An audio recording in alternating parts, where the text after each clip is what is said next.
kami dari kelompok 9 akan mempresentasikan makalah kami atau PPT kami yang berjudul Teologi Dialog sebagai Solusi. Adapun anggota kami yaitu Evan Renhat Nathaniel, Rahel Alfasia Febiola, Niat Hati Waruwu, Juli Astriani, dan Putri Sri Yurinda Dea.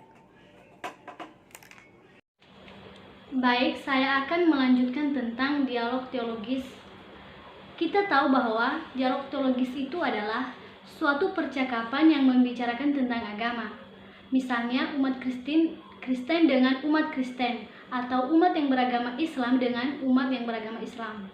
Tetapi perlu adanya yang namanya batasan dan aturan-aturan yang berlaku. Di dalam Kristen kita dapat menemukan beberapa hal yang terdapat di dalamnya, yaitu mempunyai liturgi, doktrin, serta denominasi yang berbeda. Contohnya, ada seorang Kristen yang beraliran agama GBI, tetapi di wilayah tempat tinggalnya hanya ada gereja Lutheran, sehingga membuat dia berpikir untuk membuat gereja GBI di wilayahnya. Di dalam dialog teologis, terdapat beberapa syarat yang perlu dilakukan. Yang pertama, dialog teologis pada dasarnya sangatlah sulit dilakukan karena ada benteng-benteng atau yang menjadi pembatasannya. Yang kedua, melakukan dialog teologis itu diperlukan kedewasaan dari seseorang dalam menerima argumen atau pendapat dari orang lain. Yang ketiga, dalam dialog teologis diperlukan ilmu-ilmu keagamaan yang benar agar dapat menunjang seseorang dalam menyikapi dialog teologis yang terjadi. Yang keempat, menahan diri. Janganlah kita menilai dan membuat keputusan sepihak atau mengajukan pertanyaan seperti tentang status. Yang kelima, mendengarkan, artinya menemukan pemahaman di balik semua posisi dan perspektif yang berbeda. Mendengarkan secara aktif dan mengkonfirmasikan hal-hal yang tidak dimengerti. Nah, apabila seseorang memenuhi semua syarat yang telah terdapat di dalam syarat-syarat dialog teologis, maka dialog teologis dapat berakhir dengan baik tanpa adanya perdebatan yang tidak penting. Dapat diketahui alasannya juga karena kedua belah pihak memiliki kedewasaan yang mampu menerima pendapat yang dilontarkan lawan bicaranya, sehingga dialog berjalan dengan damai dan tenang, serta dapat memahami dan mengambil kesimpulan dari dialog tersebut dengan baik dan benar. Terima kasih. Baik, saya akan melanjutkannya. Strategi dialog dalam teologis. Strategi adalah bentuk rencana yang dilakukan oleh seseorang untuk mencapai tujuan-tujuan kebijakan dalam rangkaian dalam suatu organisasi menjadi suatu keutuhan yang utuh. Di Indonesia saat ini ada banyak masalah tentang keagamaan yang sangat heterogen sehingga memerlukan strategi dialog teologis yang benar, yaitu dengan cara mengajarkan hubungan yang baik, kerukunan, dan kedamaian. Menurut para ahli, salah satu para ahli yaitu Peter Ludwig Berger, ada beberapa strategi yang bisa digunakan, yaitu yang pertama, strategi adalah usaha penaklukan kembali suatu masyarakat atas nama persatuan yang telah hilang, yang artinya di sini mengembalikan otoritas agama. Yang kedua, strategi agama adalah pengasingan diri, di mana pluralisme agama dalam strategi ini disikapi dengan benar. Strategi yang kita gunakan dalam pluralisme ini, sebelumnya dulu kita harus mengetahui apa itu pluralisme agama. Jadi, pluralisme agama di sini yaitu mempersatukan perbedaan atau bisa mempersatukan agama. Contohnya, melakukan sikap toleransi bagi umat beragama. Strategi yang kita gunakan yaitu kita sebagai umat beragama harus bisa saling menghargai agama yang satu dengan yang lain. Yang kedua, kita harus saling bisa menghormati antara umat beragama. Terima kasih. Strategi adalah suatu bentuk atau rencana yang dilakukan oleh seseorang untuk mencapai tujuan, kebijakan, dan rangkaian tindakan dalam suatu organisasi menjadi suatu kesatuan yang utuh. Dan pengasingan harus adanya yang namanya strategi atau suatu bentuk rencana untuk mencapai suatu tujuan supaya ada pendekatan yang lebih baik di dalam suatu organisasi tersebut. Contohnya yaitu seorang pengajar harus adanya yang namanya strategi atau rencana untuk mencapai suatu tujuan tersebut. Strategi pengasingan diri yaitu salah satu cara untuk menjauhkan atau menghindari dari sebuah tempat karena di tempat tersebut dia terancam dan mencari tempat yang aman menurut dia. Di suatu strategi itu harus memberikan fondasi atau pedoman untuk mengambil suatu keputusan yang pasti. Dengan adanya strategi, maka bisa tercapai suatu tujuan. Strategi ini disikapi dengan pengasingan masyarakat secara teritorial untuk memberlakukan formula terkenal sehingga dapat membangun suatu perubahan dalam suatu kota atau daerah tersebut.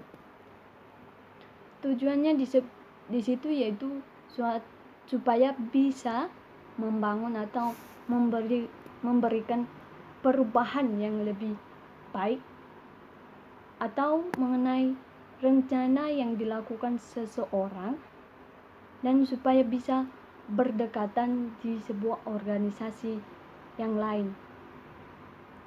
Dan di situ ada yang namanya pluralisme.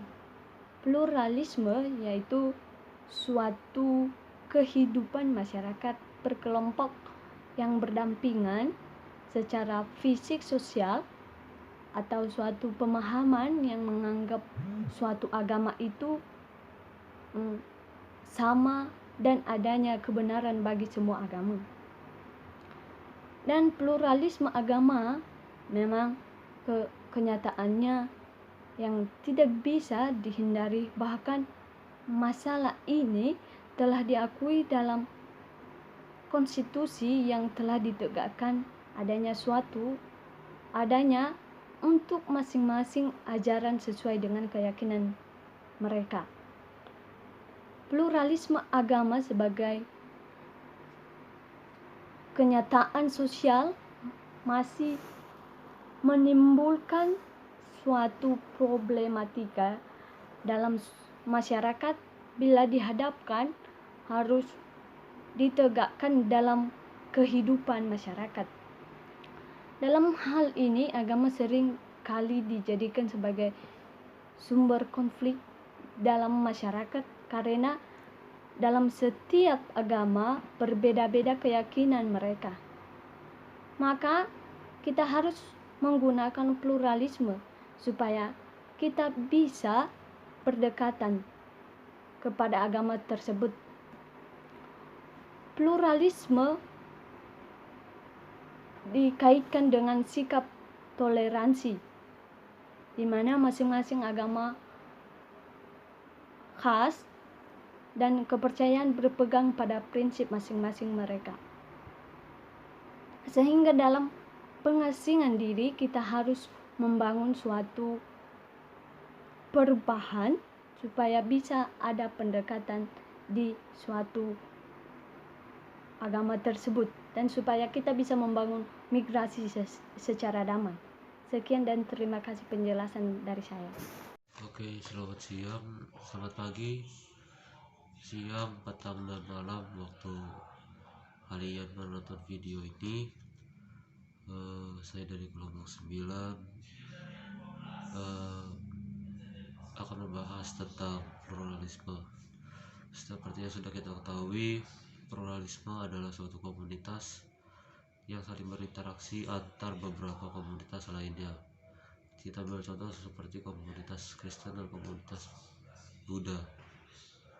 Oke, saya lanjut. Dengan rasa saling menghormati dan saling menghargai sehingga menghasilkan hasil tanpa konflik asimilasi, sehingga beberapa konflik kecil bisa diatasi dengan baik.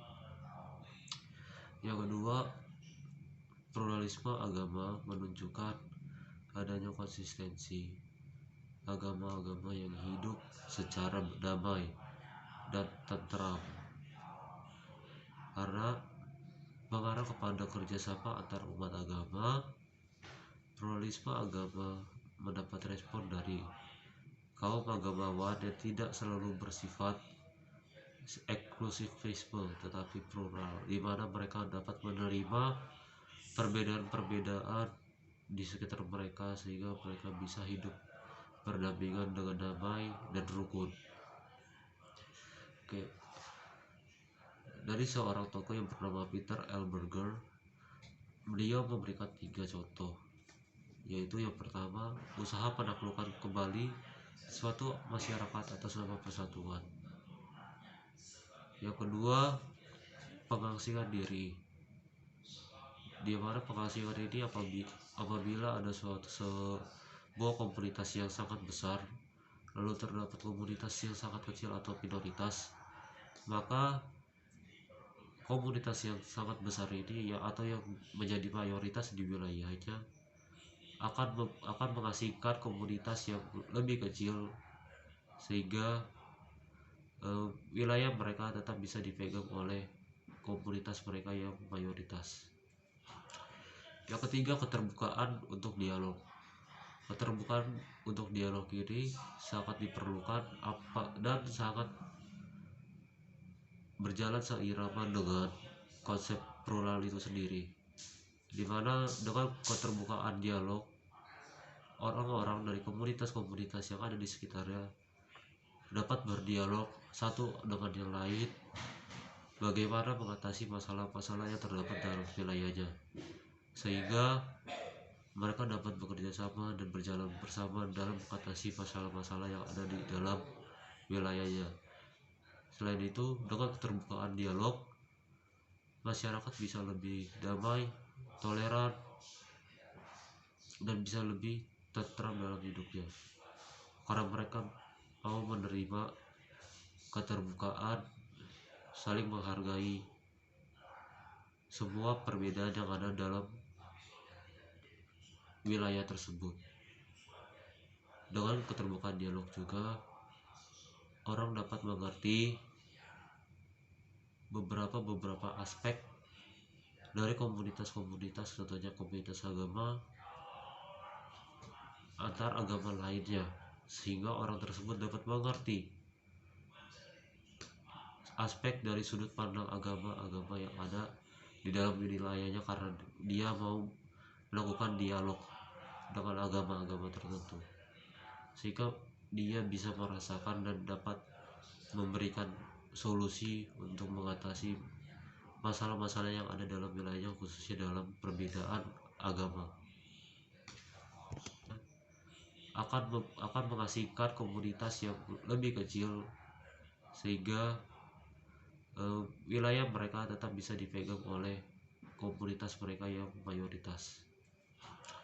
Yang ketiga, keterbukaan untuk dialog. Keterbukaan untuk dialog ini sangat diperlukan dan sangat berjalan seirama dengan konsep plural itu sendiri, dimana dengan keterbukaan dialog orang-orang dari komunitas-komunitas yang ada di sekitarnya dapat berdialog satu dengan yang lain bagaimana mengatasi masalah-masalah yang terdapat dalam wilayahnya, sehingga mereka dapat bekerja sama dan berjalan bersama dalam mengatasi masalah-masalah yang ada di dalam wilayahnya. Selain itu, dengan keterbukaan dialog, masyarakat bisa lebih damai, toleran, dan bisa lebih tentram dalam hidupnya, karena mereka mau menerima keterbukaan, saling menghargai semua perbedaan yang ada dalam wilayah tersebut. Dengan keterbukaan dialog juga orang dapat mengerti beberapa aspek dari komunitas-komunitas, contohnya komunitas agama antar agama lainnya, sehingga orang tersebut dapat mengerti aspek dari sudut pandang agama-agama yang ada di dalam wilayahnya, karena dia mau melakukan dialog dengan agama-agama tertentu, sehingga dia bisa merasakan dan dapat memberikan solusi untuk mengatasi masalah-masalah yang ada dalam wilayahnya, khususnya dalam perbedaan agama.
Dialog antar umat agama. Dialog antar umat agama dilakukan oleh orang-orang dari agama yang berbeda yang bekerja sama dan berinteraksi untuk menciptakan pemahaman yang sama dan saling menghormati. Dialog ini diadakan dalam konteks individual, kelompok, serta institusional. Dalam suatu negara pasti akan ada perbedaan-perbedaan antar umat beragama tersebut, baik itu perspektif, pemikiran, pemahaman, serta apapun itu. Perlu diadakan dialog antar umat beragama untuk dapat menciptakan atau mentransfer pemahaman-pemahaman mereka atau pemikiran-pemikiran mereka yang dapat diterima antar umat beragama. Adapun tujuan dari dialog antar umat agama yaitu menghindari hal-hal yang dapat memperpecah keutuhan suatu bangsa. Sebaliknya, dialog antar umat beragama bertujuan agar pemeluk agama bisa hidup berdampingan dengan damai, rukun, aman, dan saling menghargai serta menghormati. Jika suatu negara berdiri tanpa adanya dialog antar umat agama, akan sulit bagi masyarakat sendiri untuk dapat hidup rukun. Karena jika tidak ada dialog, bagaimana perspektif atau pemahaman mereka dapat disalurkan demi negaranya sendiri. Dialog sangat penting dalam suatu negara atau dalam suatu masyarakat. Pemahaman-pemahaman serta pemikiran-pemikiran setiap orang pasti akan berbeda antar umat beragama, antar masyarakat yang satu dengan yang lain. Dialog diperlukan agar suatu negara dapat berdiri dengan kokoh dan utuh. Jika dalam suatu negara tidak ada dialog yang baik, maka sulit bagi negara tersebut dapat berkembang ataupun maju. Dialog antar umat agama itu membicarakan tentang bagaimana negaranya dapat hidup dengan baik, atau bagaimana masyarakat sendiri merasakan keamanan dan kedamaian antar umat beragama, dapat menjalankan ibadahnya, dapat menjalankan kewajibannya, dan dapat menjalankan tanggung jawabnya sebagai umat yang beragama. Itu sangat penting. Oleh sebab itu, dialog antar umat beragama diperlukan agar suatu negara dapat hidup dengan baik dan benar. Adapun hambatan lain dalam dialog antar umat agama yaitu di Indonesia adalah persoalan mayoritas dengan minoritas. Sedangkan pluralisme sosial berarti semua berada dalam mainstream masyarakat. Jadi tidak ada sekat dan diskriminasi terhadap kelompok-kelompok tertentu, karena semua manusia itu sama, yaitu makhluk ciptaan atau makhluk hidup yang ingin hidup sesuai dengan apa yang dia percayai. Jadi adapun kesimpulan dan solusi dari PPT kami yaitu di Indonesia, kesimpulannya yaitu di Indonesia kesatuan akan toleransi masih sangat lemah, sehingga banyak masyarakat dari umat agama mayoritas yang melakukan diskriminasi terhadap umat minoritas. Mengapa hal ini terjadi? Karena mereka merasa bahwa kaum mayoritas itu kaum yang berdiri kokoh, yang mampu, yang benar. Tetapi tidak semua masyarakat berpikir seperti ini. Hanya saja kita perlu pintar-pintar menyaring atau memfilter suatu kalimat-kalimat yang baik agar sesama kita tidak merasa bahwa mereka dijatuhkan atau dihina oleh kita. Kaum mayoritas berpikir seperti ini biasanya karena merasa bahwa dirinya lah yang benar. Tentu setiap agama merasa bahwa agama mereka yang paling benar, tetapi kita tidak perlu menghakimi hal-hal seperti ini yang dapat merusak kerukunan kebangsaan kita. Solusi yaitu strategi yang baik dalam dialog teologis wilayah Serang dan Nias atau Banten dan Nias dari konsep yang telah dipaparkan oleh Peter L. Berger. Yang cocok ialah strategi yang ketiga. Mengapa? Karena diperlukan adanya negosiasi dan komunikasi yang baik dan benar antar umat beragama demi terwujudnya toleransi yang sesuai dengan kaidah Pancasila. Pancasila sudah sangat baik dan makna-maknanya makna-maknanya sudah sangat baik. Pancasila merupakan fondasi yang kuat bagi bangsa Indonesia. Walaupun masih banyak masyarakat yang mengacuhkan Pancasila, tidak perlu menyalahkan masyarakat itu sendiri yang mengacukan Pancasila, tetapi jadikanlah contoh dirimu sebagai Pancasila itu sendiri. Simbol dari Pancasila itu baik, oleh sebab itu jangan hanya beragama tetapi juga kita hidup sebagai orang-orang yang benar-benar memiliki agama. Harus diingat bahwa agama itu walaupun agama hanya simbol atau status, tetapi agama merupakan semboyan, tetapi agama adalah ciri khas kita, bentuk kita. Jika kita melihatkan diri kita kepada orang lain, maka kita melihatkan siapa Tuhan kita di hadapan mereka. Oleh sebab itu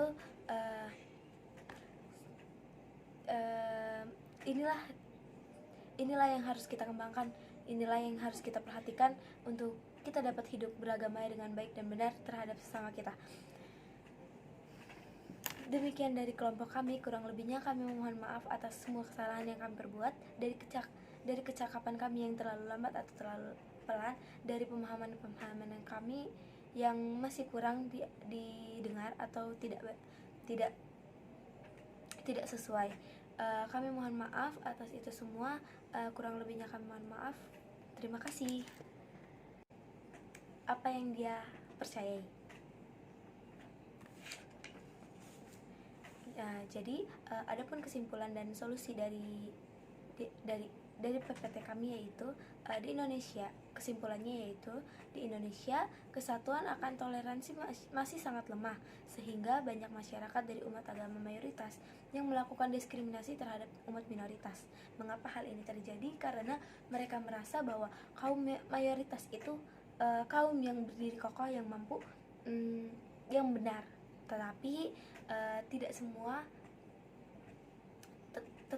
semua masyarakat berpikir seperti ini.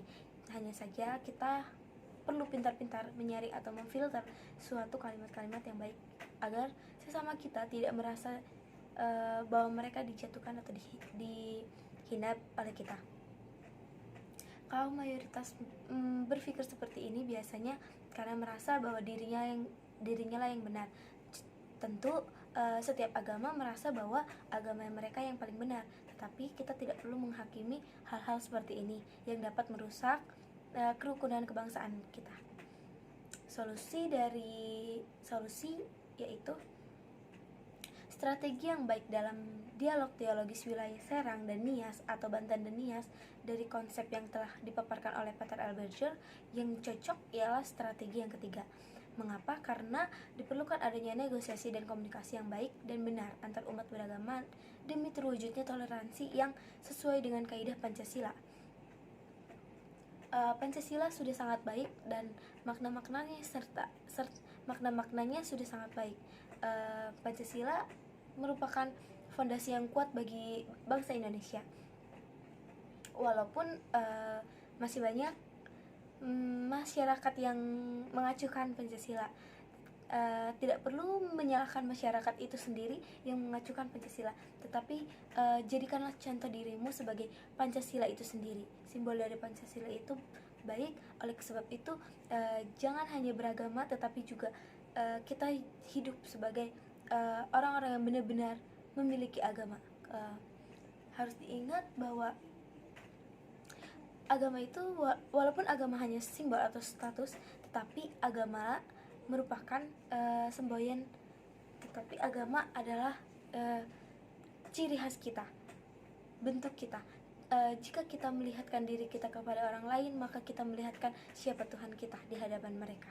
Oleh sebab itu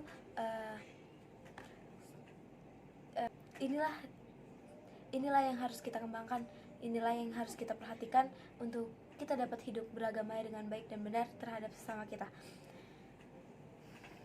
Demikian dari kelompok kami, kurang lebihnya kami memohon maaf atas semua kesalahan yang kami perbuat, dari kecakapan kami yang terlalu lambat atau terlalu pelan, dari pemahaman yang kami yang masih kurang didengar atau tidak sesuai. Kami mohon maaf atas itu semua, kurang lebihnya kami mohon maaf. Terima kasih.